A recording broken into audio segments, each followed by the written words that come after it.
They planned new saplings every week. அவர்கள் ஒவ்வொரு வாரமும் புதிய இளம் செடிகளை நடுகிறார்கள்.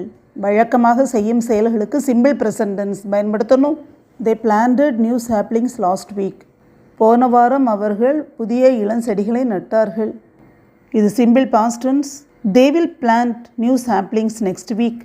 அவர்கள் அடுத்த வாரம் புதிய இளம் செடிகளை நடுவார்கள். இது சிம்பிள் ஃபியூச்சர் டென்ஸ்.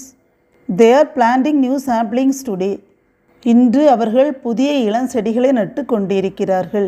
இது ப்ரெசன்ட் கண்டினியூஸ் டென்ஸ். ஒரு செயல் தொடர்ச்சியாக நடைபெற்று கொண்டிருக்கிறது, ப்ரெசண்டில் நடக்கிறதுனால இது ப்ரெசன்ட் கண்டினியூஸ் டென்ஸ்.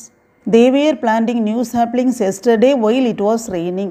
நேற்று மழை பெய்து கொண்டிருந்த பொழுது அவர்கள் புதிய இளம் செடிகளை நட்டு கொண்டிருந்தார்கள்.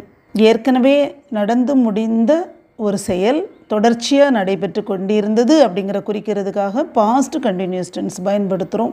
By this time next week they will be planting new saplings. அடுத்த வாரம் இதே நேரம் அவர்கள் புதிய இளம் செடிகளை நட்டு கொண்டிருப்பார்கள்.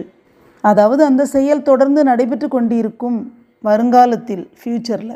So future continuous tense. So தொடர்ச்சியாக நடைபெறும் செயல்களை கண்டினியூஸ் டென்சஸில் சொல்லலாம். They have planted new saplings today. இன்று அவர்கள் புதிய இளஞ்செடிகளை நட்டார்கள். ரீசன்ட் ஆக்ஷன், இப்போ தான் நடந்தது அப்படின்னு சொல்லும்போது ப்ரெசன்ட் பர்ஃபெக்ட் டென்ஸ் பயன்படுத்தணும். They had planted new saplings before the rain started.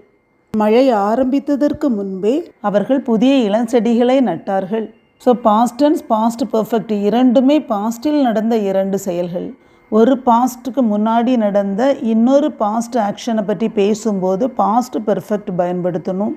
They will have planted more than 100 new saplings by next month. அடுத்த மாதத்திற்குள் அவர்கள் 100க்கும் மேற்பட்ட இளஞ்செடிகளை நட்டிருப்பார்கள். ஒரு ஆக்ஷன் நடைபெற்று முடிந்திருக்கும் அப்படின்னு குறிக்கும் போது ஃபியூச்சர் பர்ஃபெக்ட் டென்ஸ் பயன்படுத்தணும். இனி வரக்கூடிய 3 டென்சஸ்மே ஒரு கால அளவு, ஒரு ஆக்ஷன் எவ்வளவு காலம் நீடிக்கிறது அதனுடைய டியூரேஷனை குறிக்கும் போது பயன்படுத்தணும். They have been planting new saplings for 5 years. அவர்கள் 5 வருடங்களாக புதிய இளங்கன்றுகளை நட்டு கொண்டிருக்கிறார்கள். எவ்வளவு காலமாக அது நடைபெற்று கொண்டிருக்கிறது அப்படின்னு குறிக்கும்போது ப்ரெசன்ட் பர்ஃபெக்ட் கண்டினியூஸ் டென்ஸ் பயன்படுத்தணும். They had been planting new saplings for 5 years. 5 வருடங்களாக அவர்கள் புதிய இளஞ்செடிகளை நட்டு கொண்டிருந்தார்கள்.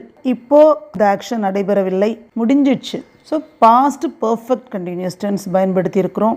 They will have been planting new saplings for 6 years next month. அடுத்த மாதம் அவர்கள் புதிய இளங்கன்றுகளை நட்டு கொண்டிருப்பது தொடங்கி 6 ஆண்டுகள் ஆகியிருக்கும். அதாவது 6 ஆண்டுகள் நிறைவு பெற்றிருக்கும்.